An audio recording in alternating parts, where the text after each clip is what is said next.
ദിവസം നമുക്ക് ഈ ആലയത്തിൽ കടന്നു വന്ന് നമ്മുടെ ദൈവത്തെ മഹത്വപ്പെടുത്തുവാൻ, നമ്മുടെ ദൈവത്തെ സ്തുതിപ്പാൻ ദൈവം നൽകിയ സവകാശത്തിനായി ഞാൻ സ്തോത്രം ചെയ്യുന്നു. എനിക്കല്ലോ കഴിഞ്ഞ എൻ്റെ ജീവിതത്തിലും ഈ ദൈവവചനമായി നിൽപ്പാൻ യാതൊരു യോഗ്യതയുമില്ല ഇരുന്നു എങ്കിലും കർത്താവിനെ യോഗ്യനാക്കിയതിനായി ഞാൻ ദൈവത്തെ മഹത്വപ്പെടുത്തുന്നു. എനിക്കല്ലോ നമ്മൾ കടന്നു വന്ന സമയം മുതൽ ദൈവത്തിൻ്റെ സാന്നിധ്യം റിയലായിട്ടും എൻ്റെ ജീവിതത്തിലും അനുഭവിച്ചറിയുവാനായിട്ട് എനിക്കിടയായി. താങ്കിൽ പ്രത്യേകിച്ച് കടന്നു വന്ന സമയം മാത്രമല്ല, ഇന്ന് പ്രഭാതത്തിൽ ഏതാണ്ട് എഴുന്നേറ്റ സമയം മുതൽ മീൻസ് കുറച്ച് സമയം ഇരുന്ന് ദിവസം നിന്ന് പ്രാർത്ഥിക്കുവാനായിട്ടൊക്കെ എൻ്റെ ഓർമ്മ ശരിയാണെന്നുണ്ടെങ്കിൽ ഏതാണ്ട് ഒരു 1.5 മണിക്കൂർ ഇരുന്ന് പ്രാർത്ഥിക്കുവാനായിട്ട് ദൈവം ഇടയാക്കി. ആ സമയം ഞാൻ അതിനു മുമ്പായിട്ട് ചില വചനങ്ങളൊക്കെ എൻ്റെ മനസ്സിലുണ്ടായിരുന്നു. എന്നാൽ ആ പ്രാർത്ഥനയ്ക്ക് ശേഷം എൻ്റെ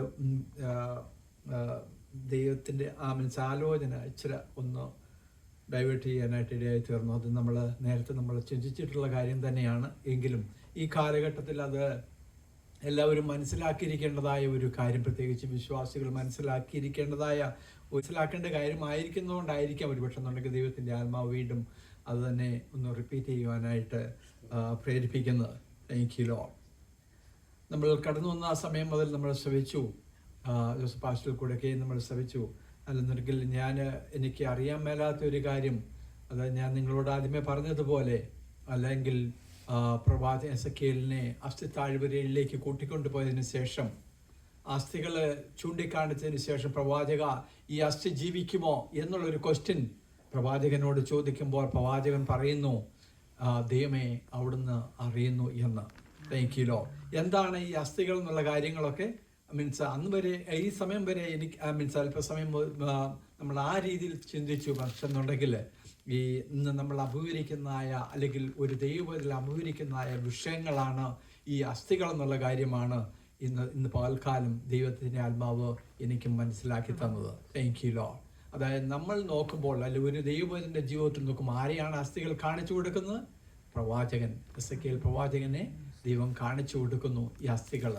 എന്നിട്ട് നമ്മളോട് ചോദിക്കുന്ന ഒരു ക്വസ്റ്റ്യൻ, നമ്മളോട് ഈച്ച് പേഴ്സണോട് നമ്മുടെ ദൈവത്തിൻ്റെ ആത്മാവ് ഇന്നത്തെ പകൽക്കാലം നമ്മോട് ചോദിക്കുന്നത്, നിന്റെ വിഷയങ്ങൾക്ക് പരിഹാരമുണ്ടാകുമോ?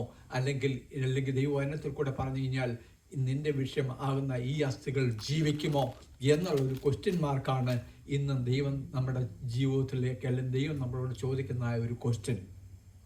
ആർക്ക് പറയുവാൻ സാധിക്കും? അത് പ്രവാചകൻ പറയുന്ന പോലെ ഒരു മറുപടിയാണോ എന്ന് നമുക്ക് പറയേണ്ടത്? എങ്കിലോ ഇല്ല, എൻ്റെ പ്രശ്നത്തിന് പരിഹാരമുണ്ടാകും. കാര്യം എന്തുകൊണ്ട്? എൻ്റെ ദൈവത്തിൻ്റെ വചനം അത് പറഞ്ഞിരിക്കുന്നു, എൻ്റെ ദൈവം പറഞ്ഞിരിക്കുന്നു. അത് ഞാൻ ആ ഭാഗം ഞാൻ ഡീറ്റെയിൽ ആയിട്ട് പറയുവാനായിട്ട് ആഗ്രഹിക്കുന്നില്ല. അതിനകത്തൊരു വ്യക്തമായിട്ടൊരു കാര്യം പറഞ്ഞിരിക്കുന്നു. ദൈവം പറയുന്നത് അവിടെ റിപ്പീറ്റ് ചെയ്യുവാണ് ഈ പ്രവാചകൻ അവിടെ പ്രത്യേകിച്ച് ഒരു കാര്യങ്ങളൊന്നും അവിടെ ചെയ്തിട്ടില്ല. ചെയ്തോ? പ്രത്യേകിച്ചൊന്നും ചെയ്തിട്ടില്ല. അതായത് ദൈവം പറഞ്ഞായ കാര്യം ദൈവം പറയുന്നു, ഞാൻ പറയുന്നത് നീ പറ, നീ സംസാരിക്ക്, ഞാൻ പറയുന്നത് നീ എന്ന് സംസാരിക്ക് എന്ന് പറഞ്ഞു കഴിയുമ്പോഴത്തേക്കാണ് അവിടെ ദൈവത്തിൻ്റെ പ്രവൃത്തി കാണുവാനായിട്ട് ഇടയായിത്തീരുന്നത്. ഈ ഞാൻ പറയുക എന്ന് പറയുന്നത് ഇന്ന് നമ്മളോട് ഏത് രീതിയിലാണ്? ഈ ഞാൻ പറഞ്ഞു എന്ന് പറയുന്നത് എന്താണ്? ദൈവവചനം. അതായത് ദൈവം പറഞ്ഞത് പ്രവാചകൻ അവിടെ ഏറ്റുപറയണം. ഇന്ന് നമ്മുടെ മുമ്പിൽ നിൽക്കുന്നത് എന്താണ്? ദൈവവചനമാണ് നമ്മുടെ മുമ്പിലുള്ളത്. അപ്പം ദൈവവചനം നമ്മൾ ഏറ്റെടുത്ത് പറഞ്ഞു കഴിയുമ്പോൾ നമ്മുടെ മുമ്പിൽ നിൽക്കുന്നതായ അസ്ഥികള് ജീവിക്കും. നമ്മുടെ മുമ്പിൽ നിൽക്കുന്നതായ പ്രശ്നങ്ങൾക്ക് പരിഹാരമുണ്ടാകും. എങ്ങനെ? ദൈവവചനത്തിൽ കൂടെ. Thank you Lord. ദൈവവചനത്തിൽ കൂടെ നിന്റെ വിഷയത്തിന് വിടുതലുണ്ടാകും, ഏത് പ്രശ്നങ്ങളാണെങ്കിലും. പക്ഷെ എന്നുണ്ടെങ്കിൽ പ്രവാചകൻ അവിടെ മിണ്ടാതിരുന്നു കഴിഞ്ഞാൽ കാര്യം നടക്കുമോ? ഇല്ല. പ്രവാചകൻ ദൈവം പറയുന്നതിനെ ഏറ്റുപറയണം. ദൈവം പറയുന്നതിനെ ഏറ്റുപറയുന്നവന്റെ ജീവിതത്തിലെ വിടുതൽ നടക്കുകയുള്ളൂ. ദൈവവചനത്തിൽ വിശ്വസിക്കുന്ന ഒരു വ്യക്തിന്റെ ജീവിതത്തിൽ മാത്രമേ വിടുതൽ ഉണ്ടാകുകയുള്ളൂ. അതുകൊണ്ട് വിടുതൽ നൽകുന്നത് നമ്മളല്ല, ദൈവവചനമാ വിടുതൽ നൽകുന്നത്. അതുകൊണ്ട് ദൈവവചനത്തിൽ നമ്മൾ പൂർണ്ണമായിട്ട് വിശ്വസിക്കുക. ദൈവവചനത്തിൽ നമ്മൾ പൂർണ്ണമായിട്ട് ആശ്രയിക്കുക. ദൈവവചനം എവിടുന്ന് വരുന്നു എന്നുള്ള കാര്യം മനസ്സിലാക്കുക. പ്രവാചകനോട് പറയുന്ന ദൈവം ആരാണത്? ദൈവം പ്രപഞ്ചത്തെ ഉളവാക്കിയ ദൈവം, സകലത്തിൻ്റെയും അധികാരിയായ ദൈവം, അസ്ഥിയെ ഉളവാക്കിയ ദൈവം.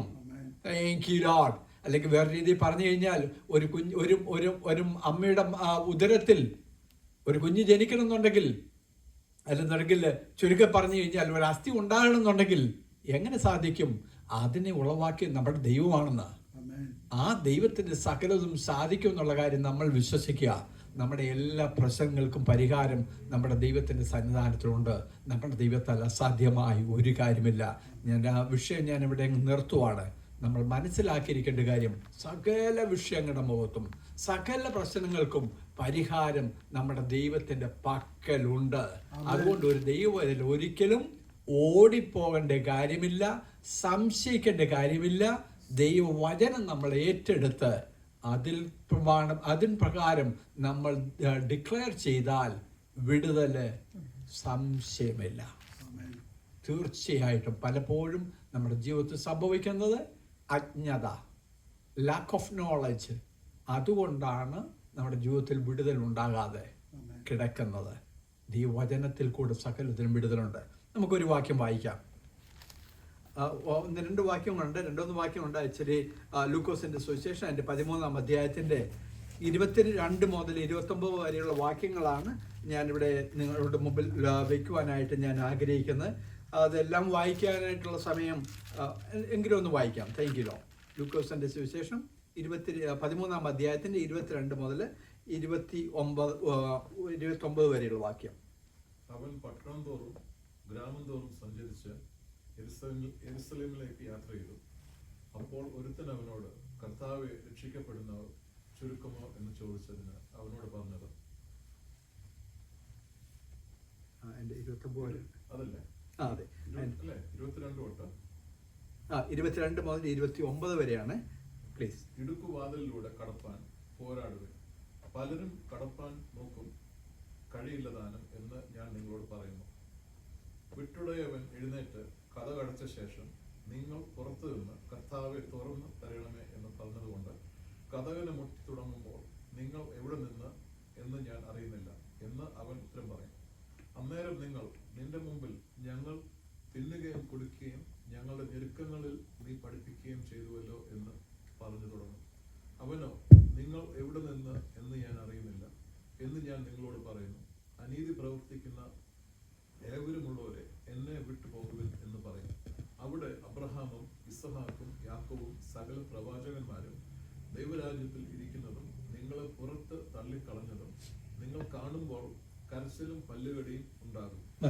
22-ാം വാക്യത്തിൽ അപ്പോൾ ഒരുത്തൻ അവനോട്, കർത്താവെ, രക്ഷിക്കപ്പെടുന്നവർ ചുരുക്കമോ എന്ന് ചോദിച്ചതിന് ഉള്ള ഒരു മറുപടി ആയിട്ടാണ് ഈ ഭാഗങ്ങളിലായിട്ട് യേശു പറഞ്ഞ ഒരു ഭാഗമാണ് അവിടെ വ്യക്തമായിട്ട് ദൈവവചനത്തിൽ പറഞ്ഞിരിക്കുന്നത്. നമുക്കെല്ലാവർക്കും ഓർമ്മയുണ്ടായിരിക്കും. പക്ഷെ എന്നുണ്ടെങ്കിൽ ഈ ഭാഗം നമ്മളൊന്ന് മനസ്സിലാക്കിയിരിക്കേണ്ടതായ വളരെ ഇമ്പോർട്ടൻ്റ് ആയിട്ടുള്ളൊരു കാര്യമാണ്. അതായത് പെടുന്നവർ ചുരുക്കമാണല്ലോ എന്നുള്ളൊരു കാര്യമാണ് ഇവിടെ പറഞ്ഞിരിക്കുന്നത്. രക്ഷിക്കപ്പെടുന്നവർ ചുരുക്കം എന്നൊരു ക്വസ്റ്റ്യന് യേശുവിനോട് ചോദിക്കുന്നു. ആരാണ്, താങ്ക് യു ലോർഡ്, അല്ലെങ്കിൽ രക്ഷിക്കപ്പെടുക എന്നുള്ളതായ രീതിയിൽ അവിടെ നമ്മൾ സാധാരണ രീതിയിൽ ക്രിസ്തുവിനെ അറിയുക അല്ലെങ്കിൽ യേശു രക്ഷിതാവ് എന്നുള്ളതായ ഒരു ഭാഗത്ത് നിൽക്കുവാനായിട്ടല്ല, അല്ലെങ്കിൽ ആ നിൽക്കുന്നവരെ ഒരു രീതിയിൽ കൂടിയല്ല ഇവിടെ ഉദ്ദേശിക്കുന്നത്. അല്ലെങ്കിൽ ദൈവരാജ്യത്ത് അല്ലെങ്കിൽ ഇറ്റേണൽ ലൈഫ്, നമ്മുടെ ഈ ലോകത്തിലെ ജീവിതമൊക്കെ കഴിഞ്ഞതിന് ശേഷം നമ്മൾക്ക് ഒരു ഇറ്റേണൽ ലൈഫ് ഉണ്ടെന്നുള്ള കാര്യം ഒരു ദൈവത്തിൽ വിശ്വസിക്കുന്നു. അപ്പൊ ആ വിശ്വസിക്കുന്ന ആ ഒരു ദൈവത്തിന് അവിടെ കടന്നു ചെല്ലുവാനായിട്ട് സാധിക്കുമോ? Thank you. അവിടെ കടന്നു ചെല്ലണം എന്നുണ്ടെങ്കിൽ നമ്മൾ എങ്ങനെയായിരിക്കണം എന്നുള്ളതായ ഒരു ഭാഗമാണ് അവിടെ ക്ലിയർ ആയിട്ട് മെൻഷൻ ചെയ്തിരിക്കുന്നത്. യേശു പറയുന്നതായ ഒരു ആൻസറാണ്. അതായത് അവിടെ പറയുമ്പോഴത്തേക്ക് രക്ഷിക്കപ്പെട്ട അനേകർ അവിടെയുണ്ട്, അതായത് വിശ്വസിച്ചവർ അനേകരുണ്ട്, യേശുവിനെ അറിഞ്ഞവർ അനേകരുണ്ട്. എങ്കിലോ എന്നാൽ യഥാർത്ഥത്തിൽ ഈ അറിവിനൊക്കെ ശേഷം സ്വർഗരാജ്യത്തിൽ അല്ലെന്നുണ്ടെങ്കിൽ ഇറ്റേണൽ ലൈഫിലേക്ക്, അല്ലെങ്കിൽ നമ്മുടെ ഈ ലോക ജീവിതത്തിന്റെ അവസാനം ഈ ലോകത്തിന്റെ അവസാന ജീവിതം ഒക്കെ കഴിഞ്ഞതിന് ശേഷം പിന്നെ അടുത്ത ലൈഫിലേക്ക് ഒരു ദൈവവൈദ്യർ പ്രവേശിക്കുമ്പോൾ അവിടെ ആര് കടന്നു ചെല്ലും, ആർക്ക് കടക്കുവാനായിട്ട് സാധിക്കും എന്നുള്ളതായ ഒരു ക്വസ്റ്റ്യനാണ് അവിടെ പറയുന്നത്. അല്ലെങ്കിൽ ക്വസ്റ്റ്യനും അതിനോട് കൂടിയുള്ള ആൻസറും. അവിടെ യേശു ഒരു ഉദാഹരണം പറയുവാണ്. ഇടുക്കുവാതിൽ കൂടെ കടക്കുന്നവർ ഭാഗ്യവാന്മാർ, അല്ലെങ്കിൽ അവിടെ കടക്കുന്നവര് ചുരുക്കമാണ്. എങ്കിലോ നിങ്ങൾ അതിന്റെ കൂട്ടത്തിൽ പോകണം, എന്നാലും മാത്രമേ നമുക്കത് മനസ്സിലാക്കാനായിട്ട് സാധിക്കുകയുള്ളൂ. എങ്കിലോ ഇടുക്കുവാതിൽ കൂടെ കടക്കണം. അതായത് നമുക്കൊരു ഉദാഹരണം പറഞ്ഞു കഴിഞ്ഞാൽ, അതായത് ഒരു മനുഷ്യന് കടന്നു പോകുന്ന, അല്ലെങ്കിൽ നമ്മുടെ വീടുകളിലെ സാധാരണ വാതിലുകൾ, അല്ലെ ഇവിടുത്തെയൊക്കെ നമ്മുടെ ഡോറൊക്കെ എത്ര 10 feet ആണോ height? I think more than 10 feet height മറ്റുണ്ട്. I believe 10 feet. അത്രയും വലുപ്പമുള്ള ഡോർ ആയാലും പക്ഷെ എന്തെങ്കിലും അതിൻ്റെ വൈഡ് എന്ന് പറയുമ്പോഴത്തേക്ക് മീൻസ് 36 ഒരു 3 feet ഒക്കെ 3 feet ഒക്കെ ഉള്ളൂ. അപ്പം ആ വാതിലിനകത്തൂടെ ഒരു സാധാരണ ഒരു ഇലഫന്റിന് കയറാൻ പറ്റുമോ? അത് നമ്മുടെ വീട്ടിലെ വാതിൽ കൂടെ ഒരു ആനയ്ക്ക് കയറാൻ പറ്റുമോ? ഒരിക്കലും സാധിക്കത്തില്ല. എന്തുകൊണ്ടെന്നാൽ അതിൻ്റെ സൈസ് വലുതാണ്. ഇവിടെ യേശു പറഞ്ഞ ഒരു ഉദാഹരണമാണ് ഇടുക്കുവാതിൽ എന്ന് പറഞ്ഞിരിക്കുന്നു. ഇടുക്കുവാതിൽ കൂടെ എന്ത് ചെയ്യണം? നീ കടക്കണം. കടക്കുന്നവർ ചുരുക്കമാണ്. അതിൽ കൂടെ കടന്നാൽ മാത്രമേ എവിടെ ചെല്ലാൻ പറ്റുള്ളൂ?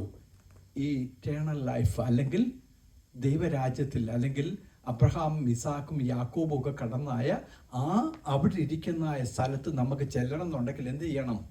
നീ വാതിൽ കൂടെ കടക്കണം. ഈ ഇടുക്കുവാതിൽ കൂടെ കടക്കുക എന്ന് പറയുമ്പോഴത്തേക്ക് അവിടെ ഒരു ക്വസ്റ്റ്യനാണ്. അനേകർ വന്നിട്ട് എന്ത് ചെയ്യുന്നു? അനേകർ ഈ വാതിൽ കൂടെ അകത്ത് കടക്കാൻ ശ്രമിക്കുന്നു. അല്ലെന്നുണ്ടെങ്കിൽ ഈ ചെറിയ വാതിൽ കൂടെ അകത്ത് കടക്കാനായിട്ട് ശ്രമിക്കുന്നു. പക്ഷെ എന്നുണ്ടെങ്കിൽ എന്ത് സംഭവിക്കുന്നു? അവർക്ക് കടക്കാനായിട്ട് സാധിക്കുന്നില്ല. ആരാണ്? എങ്കിലോ ഇവരാരാണ്? അനേകര് ഈ കടക്കാനായിട്ട് നോക്കുന്നവർ അവരാരാണെന്നുള്ള കാര്യം ഇവിടെ വ്യക്തമായിട്ട് പറയുന്നു. അവരാരാണ്? അവിടെ ഈ വ്യക്തികൾ അവർക്ക് യേശുവിനെ അറിയാൻ മേലാത്തവരാണോ? യേശുവിനെ അവർക്ക് നന്നായിട്ട് അറിയാം. അതായത് ഒന്നും കൂടെ തുറന്ന് പറഞ്ഞു കഴിഞ്ഞാൽ യേശുവിൻ്റെ കൂടെ നടന്നവരും യേശുവിനെ വിശ്വസിച്ചവരും ഒക്കെയാണ് ഈ ഗ്രൂപ്പ്. Thank you Lord. മനസ്സിലാക്കുക, യേശു അവരോട് പറയുന്നതായ വ്യക്തമായിട്ടുള്ള കാര്യമാണ്. Thank you Lord. അല്ലെങ്കിൽ നമ്മളോട് പറയുന്ന കാര്യമാണ്. ദൈവരാജ്യത്തിൽ കടക്കണം എന്നുണ്ടെങ്കിൽ ഈ ഇടുക്കുവാതെ ഈ നാരോ പാത്തിൽ, അല്ലെങ്കിൽ ഈ നാരോ ഡോറിൽ കൂടെ നീ കടക്കണം. പക്ഷെ എന്നുണ്ടെങ്കിൽ ഇവർ കടക്കുവാനായിട്ട് നോക്കുന്നു, പക്ഷെ എന്തെങ്കിൽ കടക്കുവാനായിട്ട് സാധിക്കത്തില്ല. അപ്പോൾ ആരായിരുന്നവര്? അവർ യേശുവിൻ്റെ കൂട്ടത്തിൽ നടന്നവര്. അങ്ങനെയാ പറയണമെന്നുണ്ടെങ്കിൽ എന്താ അവിടെ കാര്യം? അവിടെ വ്യക്തമായിട്ട് അവിടെ എഴുതിയിരിക്കുന്നു. അതായത് വാതിൽക്കൽ ചെന്ന് മുട്ടുമ്പോഴത്തേക്ക് അവരോട് പറയുന്ന യേശു പറയുന്ന മറുപടി എന്താ? ഞാൻ നിങ്ങളെ അറിയുന്നില്ല. അപ്പൊ അവരുടെ ക്വസ്റ്റ്യൻ എന്താ? നീ ഞങ്ങളെ അറിയുന്നില്ലെന്നോ? അതായത് നീ ഞങ്ങളുടെ ഇടയിൽ ഞങ്ങളുടെ കൂടെയൊക്കെ നടന്ന് ആഹാരം കഴിക്കുകയും അല്ലെന്നുണ്ടെങ്കിൽ ഞങ്ങളുടെ തെരുക്കളിലൊക്കെ പ്രസംഗിച്ച് ഞങ്ങൾ നിന്റെ കൂട്ടത്തിലൊക്കെ പരസ്യത്തിലൊക്കെ വന്നിട്ടുള്ള ആൾക്കാരാന്നേ. അങ്ങനെയല്ലേ അവിടെ എഴുതിയേക്കുന്നേ? നമ്മളത് മനസ്സിലാക്കണം. അതായത് യേശുവിനെ നന്നായിട്ട് അറിയാവുന്ന ആൾക്കാരാണ്. പക്ഷെ യേശു അവിടെ പറയുന്ന മറുപടി എന്താ? ഞാൻ നിങ്ങളെ അറിയുന്നില്ല. ഞാൻ നിങ്ങളെ അറിയുന്നില്ല എന്ന് പറഞ്ഞതിന് ശേഷം പിന്നെ ഒരു പോർഷൻ അവിടെ വളരെ ഒരു 2-3 വേർഡ് അവിടെ വളരെ ക്ലിയർ ആയിട്ട് പറയുന്നു. എന്താ അവിടെ പറഞ്ഞേക്കുന്നേ? അനീതി പ്രവർത്തിക്കുന്നവരെ എന്നെ വിട്ട് പോകുവീൻ. അപ്പം നമ്മൾ മനസ്സിലാക്കിക്കോണം, ഈ ഒരു നാരോ പാത്തിൽ കൂടെ, അല്ലെങ്കിൽ നാരോ ഡോറിൽ കൂടെ, അല്ലെങ്കിൽ വീതി കുറഞ്ഞതായ ഒരു ഡോറിൽ കൂടെ അകത്ത് കടക്കുവാനായിട്ട് ഒരു മനുഷ്യന് സാധിക്കുന്നില്ലെങ്കിൽ അവൻ എന്താണ്? അവൻ്റെ സൈസ് വലുതാണ്. അവൻ്റെ സൈസ് വലുതാണ്. അവൻ സാധാരണ അല്ലെങ്കിൽ ഒരു സ്കെന്നി ആയിട്ടുള്ള ഒരു മനുഷ്യനല്ല. എന്താണ് സ്കിന്നി ആയിട്ടുള്ള മനുഷ്യൻ? എന്തുകൊണ്ടാണ് ഇവൻ ചീർത്തിരിക്കുന്നത്? അപ്പൊ അതിന് മറുപടി, യേശു പറയുന്ന മറുപടി, അനീതി പ്രവർത്തിക്കുന്നവരെ എന്നെ വിട്ട് പോകുവിൻ. പല ഭാഷന്മാരും അല്ല പല രീതിയിലൊക്കെ പ്രസംഗിക്കുമ്പോഴത്തേക്ക് വേറെ രീതിയിലാണ് എന്നെ പ്രസംഗിക്കുന്നത്. നീ ഞങ്ങൾ അല്ലെങ്കിൽ അത്ഭുതം പ്രവർത്തിച്ചിട്ടുണ്ട്, അങ്ങനെയുള്ള ചെയ്ത വീരപ്രവർത്തികൾ നടന്നിട്ടുണ്ട്, ഇത് പ്രവർത്തിക്കുന്നവരെയാണ് മാറ്റി നിർത്തുന്നുള്ള രീതിയിലൊക്കെ പ്രസംഗിക്കാം. പക്ഷെ എന്നുണ്ടെങ്കിൽ ദൈവത്തിൻ്റെ ആത്മാവ് വളരെ ക്ലിയർ ആയിട്ട് പറഞ്ഞിരിക്കുന്നു, അനീതി പ്രവർത്തിക്കുന്നവരെ. അനീതി എന്ന് പറയുമ്പോഴത്തേക്ക് അതിന് പല വിപരീത പദങ്ങളുണ്ട്. എന്താണ്? നീതി അല്ലാത്തത് പ്രവർത്തിക്കുന്നവരെ എന്നെ വിട്ട് പോകുവീൻ. Thank you Jesus.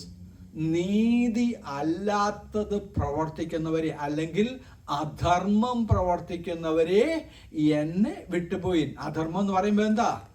ധർമ്മം അല്ലാത്തത്, നീതി അല്ലാത്ത ഒരുത്തൻ, നീതി അല്ലാത്തത് പ്രവർത്തിക്കുന്ന ഒരു വ്യക്തിക്ക് അവൻ രക്ഷിക്കപ്പെട്ടെന്നോ അവൻ സ്നാനപ്പെട്ടെന്നോ അല്ലെങ്കിൽ അടുത്ത ലെവലിലേക്ക് പരിശുദ്ധാത്മാവിന്റെ അഭിഷേകം പ്രാപിച്ചെന്നോ അല്ലെങ്കിൽ പാസ്റ്റർ ആയിരുന്നുകൊണ്ടോ അല്ലെങ്കിൽ നല്ല വിശ്വാസി ആയിരുന്നുകൊണ്ടോ, അതായത് ഈ ദൈവരാജ്യത്തെ കടക്കാനായിട്ട് അല്ലെങ്കിൽ ഈ നാരോ ഡോറിൽ കൂടെ കടക്കാനായിട്ട് സാധിക്കത്തില്ല എന്ന് ദൈവത്തിൻ്റെ ആത്മാവ് വളരെ ക്ലിയർ ആയിട്ട്, അല്ലെങ്കിൽ യേശു അവിടെ വളരെ കട്ട് ആൻഡ് ക്ലിയർ ആയിട്ട് അവിടെ പറഞ്ഞിരിക്കുന്നു. ഞാൻ പറഞ്ഞത് ശരിയാണോ? ദൈവത്തിൻ്റെ വചനം അവിടെ വളരെ ക്ലിയർ ആയിട്ട് പറഞ്ഞിരിക്കുന്നു. എന്തുകൊണ്ട് ഇവരെ ഇപ്രകാരം അവർക്ക് കടക്കാൻ സാധിക്കുന്നില്ല? എന്തുകൊണ്ട്? അതായത് നമ്മുടെ നാച്ചുറൽ ടോക്കിൽ കൂടെ പറഞ്ഞു കഴിഞ്ഞാൽ അവൻ ചീർത്തിരിക്കുന്നു. എങ്ങനെ ചീർത്തിരിക്കുന്നു? അധർമ്മം, ധർമ്മമല്ലാത്തത്. എങ്ങനെ അവൻ ചീർത്തിരിക്കുന്നു? ഇത് ഫിസിക്കലായിട്ടുള്ളതായ ആ ഒരു വലുപ്പത്തിന്റെ കാര്യത്തെക്കുറിച്ചാണ് അവിടെ പറഞ്ഞിരിക്കുന്നത്. മനുഷ്യന്റെ ചിന്തകള്, ഞാനെന്നുള്ള ഭാവം, അഹങ്കാരം, അല്ലെന്നുണ്ടെങ്കിൽ എന്തെല്ലാം അതിനകത്ത് കൂടി ആഡ് ചെയ്യണോ അതെല്ലാം നമുക്കിന്ന് ആഡ് ചെയ്യാം. ഞാനെന്നുള്ളൊരു ഭാവമെന്നോ അല്ലെങ്കിൽ എൻ്റെ യോഗ്യതയെന്നോ അല്ലെ എൻ്റെ കഴിവെന്നോ അല്ലെ എൻ്റെ പൊസിഷനെന്നോ ഇങ്ങനെയുള്ളതായ പല തോട്ടുകൾ മനുഷ്യന്റെ ജീവിതത്തിലേക്ക് കയറി വന്നിട്ട്, താങ്കിലോ ഒരു സമയത്ത് നീ ദൈവത്തിന്റെ പൈതലായിരുന്നു, ദൈവം നിന്നിൽ കൂടെ അനേക പ്രവർത്തികളൊക്കെ നടന്നിട്ടുണ്ട്, യേശു നിന്റെ കൂട്ടത്തിൽ ഉണ്ടായിരുന്നു. അതങ്ങനെയല്ലേ ഇവിടെ പറയുന്നേ? യേശു അവരുടെ കൂട്ടത്തിൽ ഉണ്ടായിരുന്നു, ദൈവത്തിന്റെ പ്രവൃത്തി അവരിൽ കൂടെയൊക്കെ നടന്നു. പക്ഷെ എന്നുണ്ടെങ്കിൽ ഇന്നെന്ത് സംഭവിക്കുന്നു? ഇന്നെന്ത് സംഭവിച്ചിരിക്കുന്നു? നിന്റെ ചിന്തകൾ കൊണ്ട്, നിന്റെ പ്രവൃത്തി കൊണ്ട്, അല്ലെ നിന്റെ ആറ്റിറ്റ്യൂഡ് കൊണ്ട്, താങ്ക് യു ലോർഡ്, നീ ചീർത്തിരിക്കുന്നു ഞാൻ എന്നുള്ള ഭാവം. താങ്ക് യു ലോർഡ്, എനിക്ക് സാധിക്കും, അല്ലെങ്കിൽ എൻ്റെ പൊസിഷന്, ഇങ്ങനെയുള്ളതായ ചിന്തകൾ മനുഷ്യന്റെ ജീവിതത്തിലേക്ക് കടന്നു വന്നിട്ട് അവൻ ചേർത്തിരിക്കുന്നു. Thank you lord. അങ്ങനെയുള്ളവരോട് യേശു പറയുന്ന മറുപടി എന്താ? Thank you lord. അനീതി, നീതിയല്ലാത്തത് അല്ലെങ്കിൽ അധർമ്മം പ്രവർത്തിക്കുന്നവരെ, ധർമ്മമല്ലാത്തത് നമ്മുടെ പ്രവൃത്തിയിൽ കൂടെ, നമ്മുടെ ചിന്തയിൽ കൂടെ, നമ്മുടെ ഇടപാടിൽ കൂടെ, നമ്മുടെ സംസാരത്തിൽ കൂടെ ഈ കാറ്റഗറിയിൽ പെട്ടവരാണോ നമ്മളെന്നുള്ള കാര്യം നമ്മൾ പ്രത്യേകം ചിന്തിക്കണം. ഹല്ലേലൂയ. ഈ കാറ്റഗറിയിൽ പെട്ടവരാണെന്നുണ്ടെങ്കിൽ എന്ത് സംഭവിച്ചു? നമ്മൾ ചീർത്തുപോയി, നമ്മുടെ സൈസ് വലുപ്പം കൂടി പോയി. Thank you Lord. Size increase ആയി. ഈ നാരോ ഡോറിൽ കൂടെ നമുക്ക് പ്രവേശിക്കുവാനായിട്ട് സാധിക്കത്തില്ല. Thank you Lord. അതുകൊണ്ട് എന്ത് ചെയ്യണം? ഒരു ദൈവപൈതൽ എങ്ങനെ ഈ നാരോ ഡോറിൽ കൂടെ കടക്കണം എന്നുണ്ടെങ്കിൽ എന്ത് ചെയ്യണം? അവൻ വളരെ സ്കിന്നി ആയിരിക്കണം. എങ്ങനെ സ്കിന്നി ആയിരിക്കണം? ഫിസിക്കലായിട്ട് സ്കിന്നി ആയിരിക്കണം എന്നല്ല പറയുന്നത്. Thank you Lord. അവന്റെ ചിന്തകള്, അവന്റെ നിരൂപണങ്ങള്, അവന്റെ പ്ലാനുകള്, അവൻ എപ്പോഴും എങ്ങനെ? ദൈവസന്നിധിയിൽ താഴ്മയോടിരിക്കണം. Thank you Lord. അവൻ നല്ലപോലെ ഡയറ്റ് കൺട്രോൾ ചെയ്യണമെന്ന്, കിട്ടുന്നതെല്ലാം ഭക്ഷിക്കാനായിട്ട് അവന് ഒക്കത്തില്ലെന്ന്. Thank you lord. ജങ്ക് ഫുഡെല്ലാം അവന് കഴിക്കാനൊക്കത്തില്ലെന്ന്.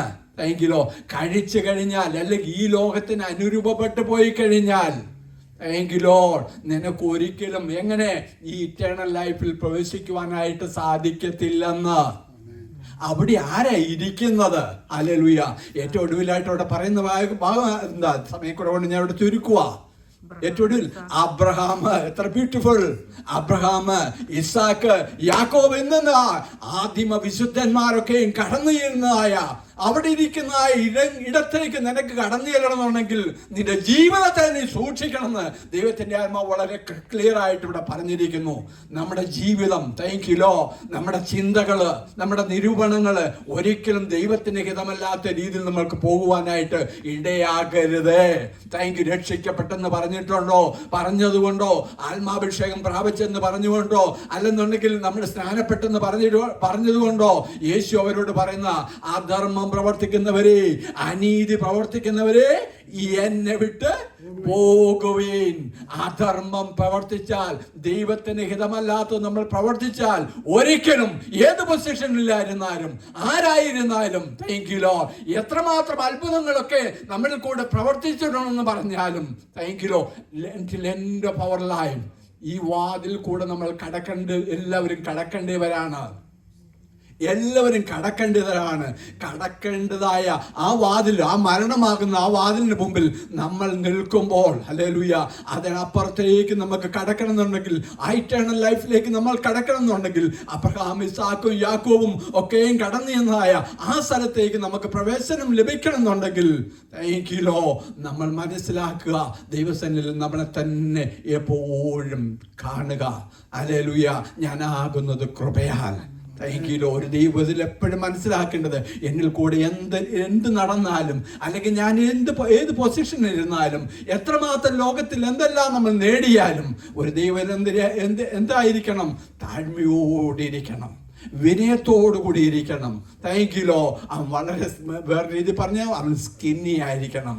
അവൻ്റെ ജീവിതത്തിലേക്ക്, അവൻ്റെ ചിന്തയിലേക്ക്, അവൻ്റെ നിരൂപണത്തിലേക്ക് ഒരിക്കലും നെഗറ്റീവായിട്ടുള്ള തോട്ടുകൾ, ദൈവത്തിന് ഹിതമല്ലാത്ത ഒന്നും നമ്മുടെ ചിന്തയിലേക്ക് കടന്നു വരുവാനായിട്ട് ഇടയാകരുത്. താങ്ക്യുലോ. അങ്ങനെയുള്ളവർക്ക് മാത്രമേ ആ പർദീസിൽ ചെല്ലുവാനായിട്ട് സാധിക്കത്തുള്ളൂ, ആ വാതിൽ കൂടെ കടക്കുവാനായിട്ട് സാധിക്കത്തുള്ളൂ. താങ്ക്യുലോ. ഹല്ലേലൂയ. Thank you. പലർക്കും അല്ലെങ്കിൽ ഈ ഒരു പോർഷൻ എനിക്കൊന്ന് നിയർലി ഒരു 2 years ആയെന്ന് തോന്നുന്നു ദൈവം എനിക്ക് മനസ്സിലാക്കി തന്നിട്ട്. താങ്ക്യുലോ. ഹല്ലേലൂയ. അന്ന് മുതൽ എൻ്റെ മനസ്സിലേക്കുള്ളതായ ഒരു കാര്യം, ആമേൻ, ഹല്ലേലൂയ. പല പ്രാവശ്യം ഞാൻ പല രീതിയിൽ പല മെസ്സേജിലൊക്കെ തന്നിട്ടുണ്ട്. എന്നാൽ ഈ പുതുതായിട്ട് കേൾക്കുന്ന ആൾക്കാരോടും ഒക്കെയും ദൈവത്തിൻ്റെ ആത്മാവ് നമ്മളെ പഠിപ്പിക്കുന്നത്, ഞാൻ ഉൾപ്പെടെ മനസ്സിലാക്കേണ്ടതായ ഒരു കാര്യം, താഴ്മയോടിരിക്കുക ദൈവസന്നിധിയിൽ. Humble yourself. താങ്ക്യുലോ. ഈ വചനങ്ങൾ ആദ്യം നമ്മളെ അനുഗ്രഹിക്കുമാറാകട്ടെ. താങ്ക്യുലോ.